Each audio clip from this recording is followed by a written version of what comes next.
Bismillahirrahmanirrahim. Assalamualaikum warahmatullahi wabarakatuh. Alhamdulillahilladzi ahyana ba'da ma amatana wa ilaihin nusyur. Ashhadu an la ilaha illallah wahdahu la syarika lah wa ashhadu anna Muhammadan abduhu wa rasuluh. Allahumma salli ala Muhammadin wa ala alihi wa sahbihi ajma'in, amma ba'du. Jamaah subuh yang insyaallah dimuliakan Allah. Alhamdulillah, segala puji bagi Allah yang memberikan limpahan nikmat kepada kita semua, yaitu setelah Allah menghidupkan kita kembali, setelah Allah matikan kita pada saat kita tertidur. Salawat dan salam mari kita kirimkan buat junjungan kita Nabiullah Muhammad sallallahu alaihi wasallam. Kata Nabi, al-bakhil alladzi man dzukirtu 'indahu falam yusalli 'alayya. Orang yang paling kikir, kata Nabi, adalah orang yang ketika mendengar namaku disebut lantas tidak mau bersalawat. Salah satu doa yang menjadi zikir kita pada saat Ramadan adalah Allahumma inna nas'aluka ridhaka wal jannah wa na'udzubika min sakhtika wan nar. Ya Allah, sesungguhnya aku mohon akan ridhamu ya Allah, dan aku mohon akan syurgamu, dan saya berlindung kepadamu ya Allah dari siksa api nerakamu. Ini adalah doa yang menjadi zikir harian kita pada saat bulan suci Ramadan. Tapi harus dipahami jamaah, ketika kita berdoa kepada Allah, maka sesungguhnya harus ada upaya-upaya yang harus dilakukan untuk meraih apa yang kita minta kepada Allah. Ya. Harus ada ikhtiar yang harus dilakukan untuk meraih apa yang kita pinta kepada Allah Subhanahu wa taala. Jadi ketika kita minta kepada Allah akan ridhonya, ketika kita minta kepada Allah akan surganya dan dihindarkan dari siksa nerakanya, maka pertanyaannya adalah apa upaya-upaya kita untuk menggapai ridha Allah? Apa upaya kita untuk menggapai surganya Allah? Dan apa upaya kita untuk menghindarkan diri kita dari siksaan api neraka? Nah, dalam sebuah hadis Rasulullah sallallahu alaihi wasallam, hadis ini diriwayatkan oleh Imam Muslim, sebuah potongan hadis cukup pendek, tapi ini menjadi jawaban terhadap apa yang kita inginkan, yaitu masuk surga. Karena inilah yang kita inginkan semua jamaah sekalian. Kata Rasulullah sallallahu alaihi wasallam, man radiya billahi rabban wa bil islami dinan wa bi muhammadin nabiyyan wa rasula wajabat lahul jannah. Siapa yang rela Allah sebagai Rabbnya, sebagai Tuhannya, Islam sebagai agamanya, dan Nabi Muhammad sallallahu alaihi wasallam sebagai nabi dan utusan Allah, maka wajabat lahul jannah, kata Nabi, pasti dia masuk ke dalam surga. Dan ini bisa menjadi zikir harian buat kita jamaah.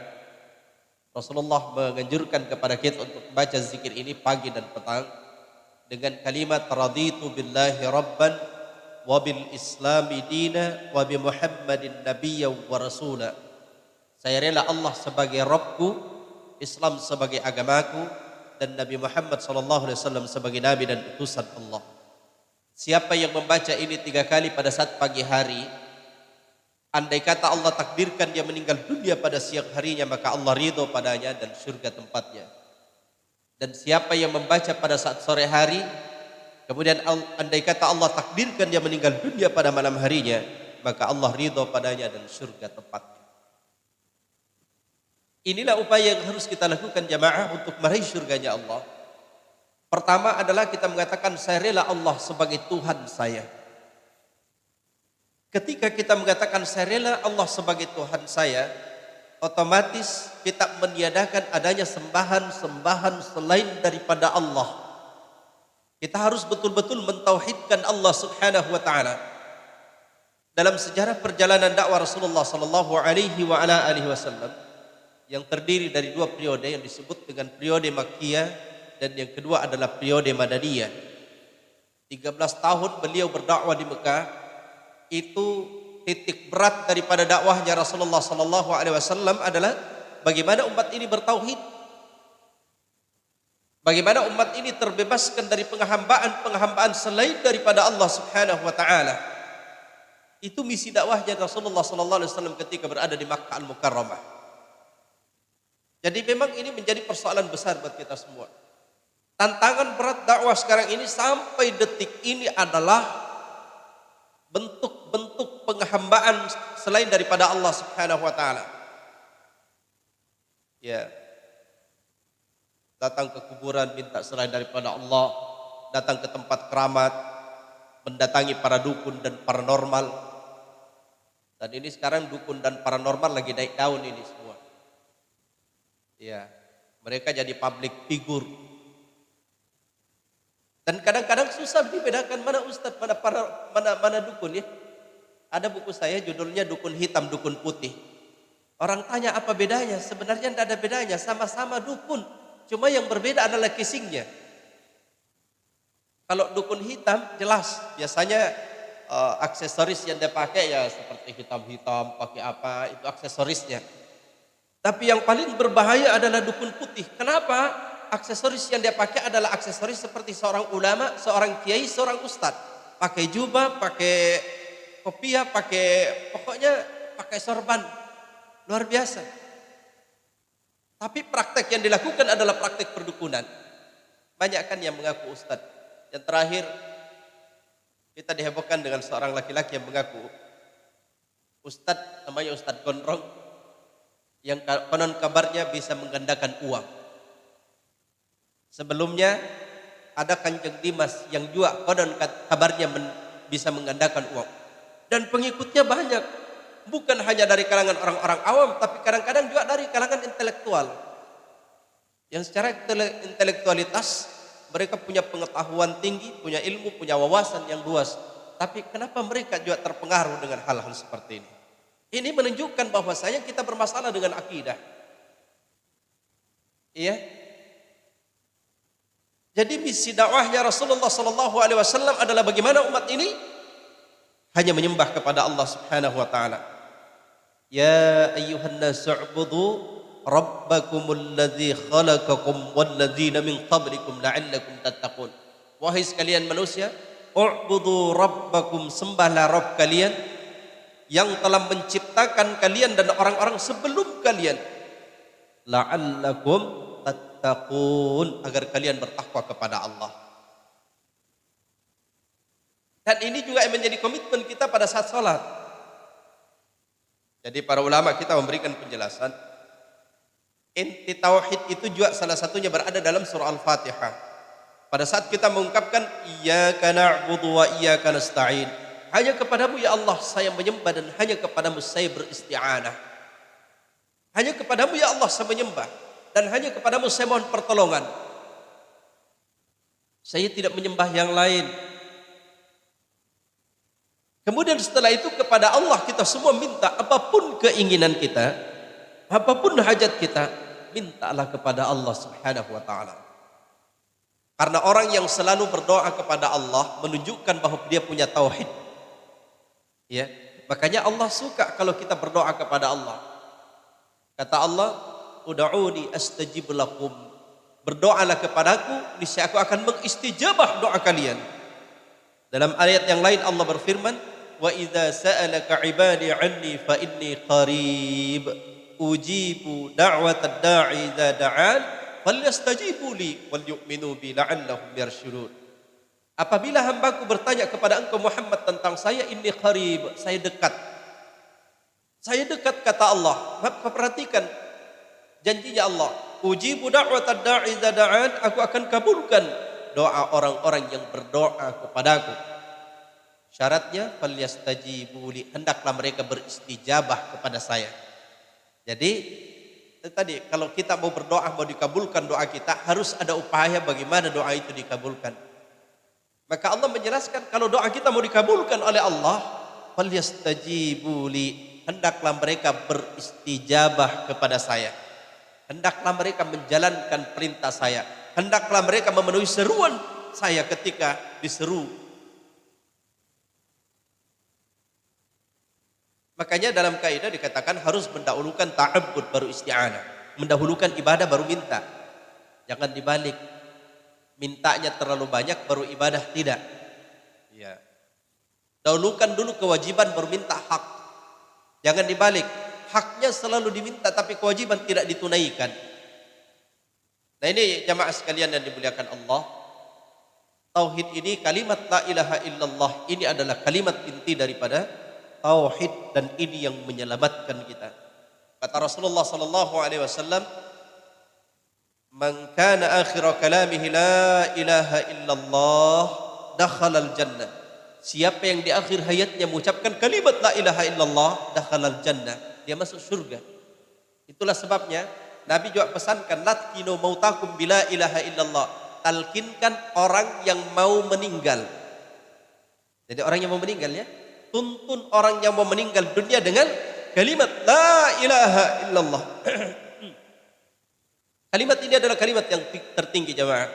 Kalimat ini mempunyai dua rukun yang disebut dengan an-nafyu kemudian al-isbat, yaitu peniadaan dan penetapan. Jadi itu kalimat la ilaha illallah. Kalimat la ilaha itu adalah an-nafyu, peniadaan. Kemudian illallah itulah yang disebut dengan al-isbat, penetapan. Jadi ketika kita mengatakan la ilaha, segala bentuk penghambaan selain daripada Allah dikeluarkan, dibersihkan. Kemudian setelah itu al-isbat, penetapan illallah. Sama dengan sebuah wadah, sebuah botol yang di dalamnya ada air, airnya kotor. Ketika kita ingin membersihkan air yang ada dalam wadah itu, yang harus dilakukan tidak bisa kalau hanya dengan menambahkan air ke dalamnya.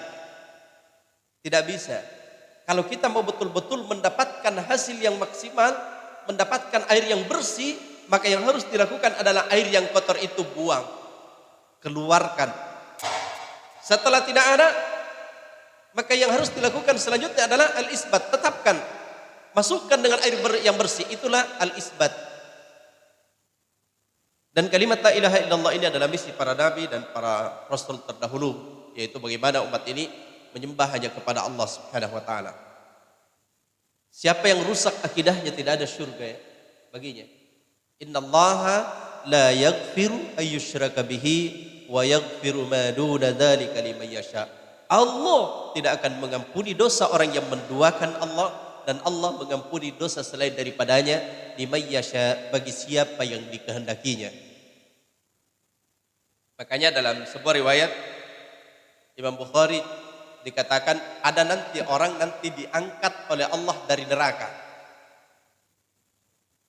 Siapa yang diangkat oleh Allah, diperintahkan untuk diangkat dari neraka, mereka yang ada dalam dirinya ada iman, ada tauhid, tapi banyak melakukan kekeliruan, banyak melakukan dosa dan salah. Tapi kata Allah, siapa yang ada dalam dirinya ada iman, meskipun sebesar biji zarah, angkat dia, masukkan ke dalam sebuah sumur namanya sumur al-haya, sumur kehidupan, kemudian masukkan dia ke dalam surga. Tapi orang yang melakukan kesyirikan, innal ladzina kafaru min ahlil kitabi wal musyrikina fi nari jahannam khalidina fiha. Sesungguhnya orang-orang kafir dari golongan ahli kitab wal musyrikin, orang-orang yang menduakan Allah, fi nari jahannam khalidina fiha, mereka berada dalam neraka jahannam dan khalidina fiha, kekal selama-lamanya. Nah ini yang harus dilakukan jemaah. Bagaimana menjaga akidah, menjaga tauhid, supaya tidak terjerumus ke dalam perbuatan-perbuatan kesyirikan. Ini tiket pertama untuk masuk ke dalam surga. Yang kedua, wabil islami dinan, kita yakin Islam sebagai agama ini, agama kita. Jadi sebuah keyakinan bahwa yang bisa mengantarkan kita masuk ke dalam surga adalah Islam. Selain Islam tidak. Ya. Jadi ada sebuah ilustrasi begini. Ada orang orientalis atau orang-orang yang berpikiran sekuler sekarang mengatakan Allah tidak adil. Kalau orang-orang yang banyak melakukan kebaikan tidak dimasukkan oleh Allah ke dalam surga. Tidak adil katanya. Kalau ada orang non-muslim banyak kebaikannya tapi tidak masuk ke dalam surga. Maka jawabannya kita jawab dengan sebuah ilustrasi. Ada seorang mahasiswa ini rajin, bukan mahasiswa ya, seorang pelajar ini rajin ke kampus. Begitu sampai di kampus dia ikut kuliah. Apa yang disampaikan oleh dosennya dia serap dengan baik, dia terima dengan baik, dan anaknya cerdas. Dia ikut terus. Semester 1 dia ikut, semester 2 ikut, semester 3, 4 sampai semester 8. Selesai itu tibalah waktunya dilakukan penamatan.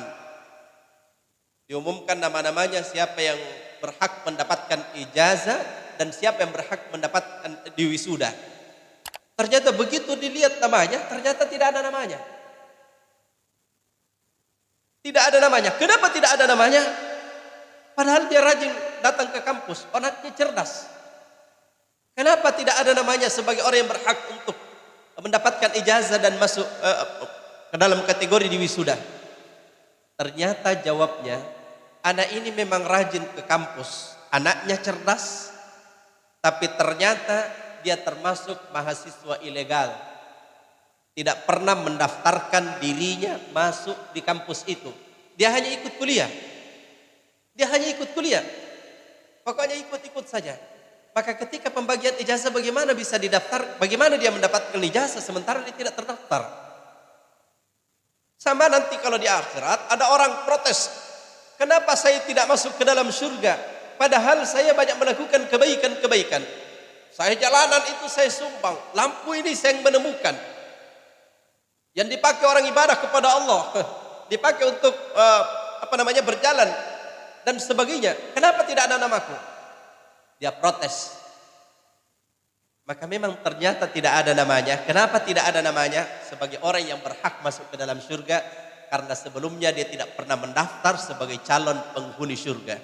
Dan syarat pendaftaran untuk masuk ke dalam surga adalah asyhadu an la ilaha illallah wa asyhadu anna Muhammadar Rasulullah. Jadi kalau tidak pernah mendaftar bagaimana bisa masuk? Iya. Jadi ini ya, kita rela Islam sebagai agama kita. Tentu saja konsekuensinya syahadat, salat, puasa, zakat dan haji. Yang terakhir, kita rela Rasulullah sallallahu alaihi wasallam sebagai nabi dan utusan Allah. Tidak ada lagi Nabi selain Nabi Muhammad sallallahu alaihi wasallam. Jadi kita dihebohkan oleh seorang YouTubers ya, kalau tidak salah. Seorang siapa namanya? Saya lupa namanya. Zhang siapa namanya? Yang melakukan penghinaan terhadap Islam. Pertama dia mengatakan dia mengaku sebagai nabi yang ke-26. Kemudian dia mengatakan bahwa Rasulullah itu, nauzubillah, maaf, dia menyebut Rasulullah sebagai nabi yang cabul. Ini lagi diburu ini, mudah-mudahan didapat ini. Tapi konon kabarnya dia lagi berada di Jerman ya. Pada saat dia bikin video itu, termasuk dia soroti semua tentang puasa dan sebagainya. Ya. Jadi kita meyakini bahwa Rasulullah Sallallahu Alaihi Wasallam sebagai nabi yang terakhir. Tidak ada lagi nabi setelah Nabi Muhammad Sallallahu Alaihi Wasallam. La nabiyya ba'dahu. Setelah itu hidupkan sunnahnya.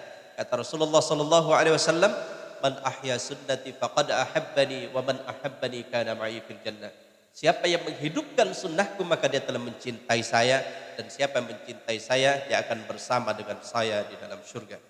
Baik, saya kira ini untuk sementara jamaah. Minta maaf, tenggorokan saya lagi bermasalah. Dalam sebuah ibadah adalah harus ibadah mahdo ya, harus mengikut kepada contoh Rasulullah sallallahu alaihi wasallam.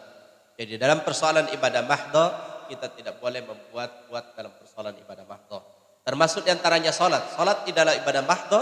Rasulullah sallallahu alaihi wasallam sudah contohkan. Makanya Rasulullah sallallahu alaihi wasallam bersabda, "Shallu kama raaitumuni usolli." Salatlah kalian sebagaimana kalian melihat aku salat. Ada juga yang biasa bertanya, bagaimana kita tidak melihat Rasulullah salat? Bagaimana caranya kita melihat Rasulullah? Jadi yang dimaksud di sini bukan melihat secara langsung ya, karena salat itu diriwayatkan secara mutawatir. Mutawatir artinya sesuatu yang tidak mungkin orang sepakat untuk berdusta tentang persoalan ini. Bagaimana diriwayatkan salat itu secara mutawatir? Rasulullah mengerjakan, kemudian diikuti oleh ribuan sahabat yang tidak mungkin sepakat untuk berdusta atas nama itu. Kemudian setelah itu para tabi'in melihat melihat sahabat, oh begini cara salatnya Rasulullah berdasarkan diriwayatkan kepada sahabat tadi. Jadi tabi'in melihat sahabat. Kemudian dibawanya tabi'in melihat lagi kepada tabi'in. Oh, begini cara salatnya Rasulullah. Kemudian generasi selanjutnya melihat kepada tabi'in sampai kepada kita, diriwayatkan secara mutawatir dari sisi pelaksanaan. Kemudian yang kedua didukung oleh hadis-hadis Rasulullah sallallahu alaihi wasallam yang diriwayatkan oleh para sahabat radhiyallahu anhum. Jadi itu yang kita contoh. Pertanyaannya, pernahkah Rasulullah sallallahu alaihi wasallam salat di rumah? Ya. Jadi pada prinsipnya ya, saya pernah baca riwayat Rasulullah sallallahu alaihi wasallam pada saat detik kematiannya, dia pernah berat sekali untuk datang ke masjid karena sakitnya. Sampai-sampai beliau perintahkan kepada Abu Bakar radhiyallahu anhu untuk mendirikan salat. Ya, untuk memimpin kaum muslimin mendirikan salat, melaksanakan salat berjamaah. Tapi rupanya Abu Bakar ini tidak mampu melanjutkan itu. Menangis Abu Bakar radhiyallahu anhu dalam salatnya. Sampai-sampai dalam riwayat itu Rasulullah begitu melihat kondisi keadaan seperti itu, akhirnya beliau masuk ke dalam masjid. Pada saat masuk, Abu Bakar memberikan isyarat untuk untuk beliau jadi imam. Tapi rupanya Abu Bakar pada waktu itu dia yang memberikan komando terhadap jamaah, tapi Rasulullah sallallahu alaihi wasallam berada di samping Abu Bakar radhiyallahu anhu. Jadi sependek pengetahuan saya, Rasulullah itu selalu berjamaah di masjid. Ya. Karena beliau memang rumahnya juga berdekatan pas dengan masjid, ya, pas di samping masjid. Kalau kita datang ke Madinah, itu di Raudhah, itulah area masjid dengan rumahnya Rasulullah sallallahu alaihi wasallam. Kalau kita datang ke Madinah, kata Rasulullah, baina hujrati wa mimbari raudhatun bir riyadil jannah, antara mimbarku dengan kamarku adalah raudhah, taman di antara taman-taman surganya Allah. Yang pertama. Yang kedua, saya walam yakhsha illallah, saya dengar lintas ayatnya. Apa pertanyaannya tadi?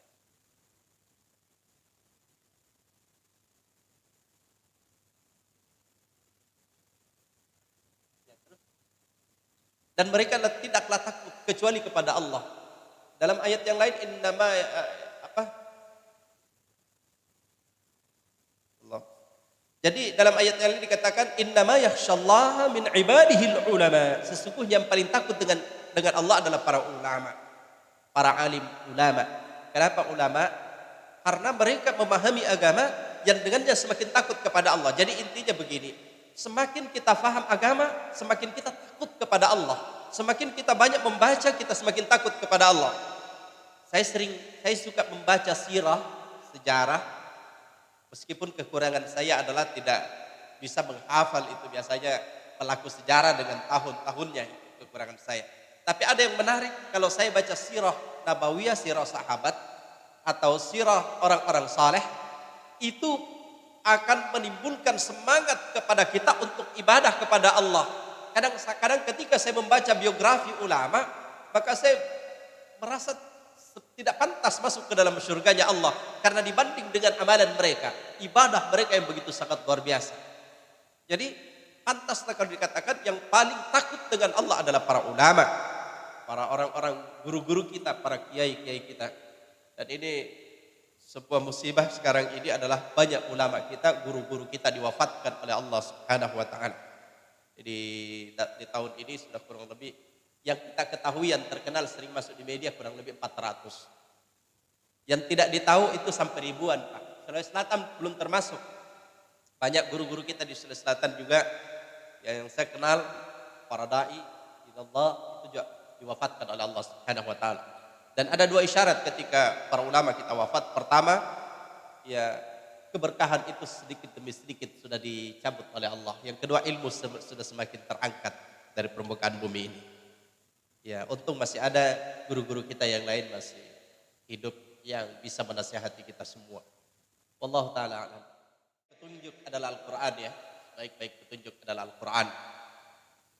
Fa inna ahsanal hadisi kitabullah wa khairal hadi Muhammadin sallallahu alaihi wasallam. Ya, sebaik-baik perkataan adalah Al-Qur'an dan sebaik-baik petunjuk adalah Al-Qur'anul Karim. Ya. Terus salah satu di antara ajaran Al-Qur'an, Allah berfirman, salah satu di antara ciri orang yang bertakwa adalah wal 'afina 'anil nas, memaafkan manusia. Jadi memaafkan manusia. Jadi itulah indahnya Islam mengajarkan untuk kita saling bermaaf-maafan antara satu dengan yang lain. Bahkan didahulukan memaafkan daripada minta maaf. Ya. Jadi sebelum orang lain minta maaf, kita sudah memaafkan kesalahan orang. Ya, adakah orang memaafkan setengah-setengah? Wallahu alam ya. Kalau ada orang memaafkan setengah, bagaimana maksudnya itu memaafkan setengah-setengah? Setengah saya maafkan, setengah saya tidak maafkan mungkin ya. Jadi mestinya ya kalau maafkan, ya memaafkan itu artinya menghapus.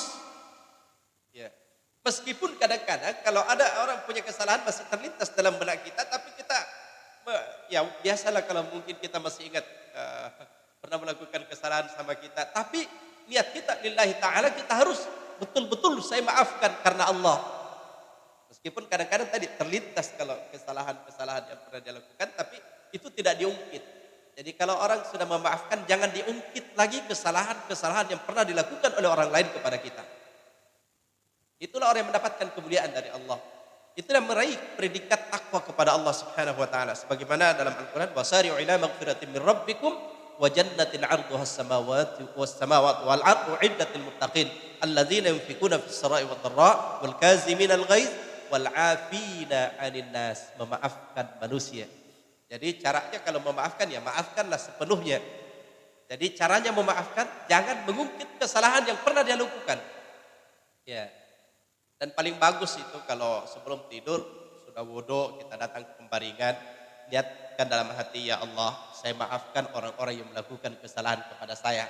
Adapun kalau ada orang yang pernah saya zalimi, yang baik saya tidak tahu, saya tahu atau saya tidak tahu, saya mohon ampun kepadamu ya Allah. Ya. Sambil berusaha berikhtiar untuk minta maaf kepada orang yang pernah kita zalimi. Wallahu a'lam. Baik, saya kira cukup sementara ya. Tenggorokan saya agak sakit. Mudah-mudahan bermanfaat. Kita tutup dengan doa. Bismillahirrahmanirrahim. Alhamdulillahi rabbil alamin. Allahumma salli ala sayyidina Muhammadin wa ala alihi wa sahbihi ajma'in. Rabbana ighfir lana dhunubana wa liwalidayna warhamhum kama rabbayana sigara. اللهم اغفر للمسلمين والمسلمات والمؤمنين والمؤمنات الأحياء منهم والأموات يا قاضي الحاجات. ربنا ظلمنا أنفسنا وإن لم تغفر لنا وترحمنا لنكونن من الخاسرين. ربنا هب لنا من أزواجنا وذرياتنا قرة أعين واجعلنا للمتقين إماما. اللهم إنا نسألك رضاك والجنة ونعوذ بك من سخطك والنار. اللهم إنا نسألك علما نافعا ورزقا طيبا وعملا متقبلا. اللهم إنا نسألك علما نافعا ورزقا طيبا وعملا متقبلا. اللهم إنا نسألك علما نافعا ورزقا طيبا وعملا متقبلا. ربنا آتنا في الدنيا حسنة وفي الآخرة حسنة وقنا عذاب النار. سبحانك اللهم وبحمدك نشهد أن لا إله إلا أنت ونستغفرك ونتوب إليك. سبحان ربك رب العزة عما يصفون وسلام على المرسلين والحمد لله رب العالمين. Assalamualaikum warahmatullahi wabarakatuh.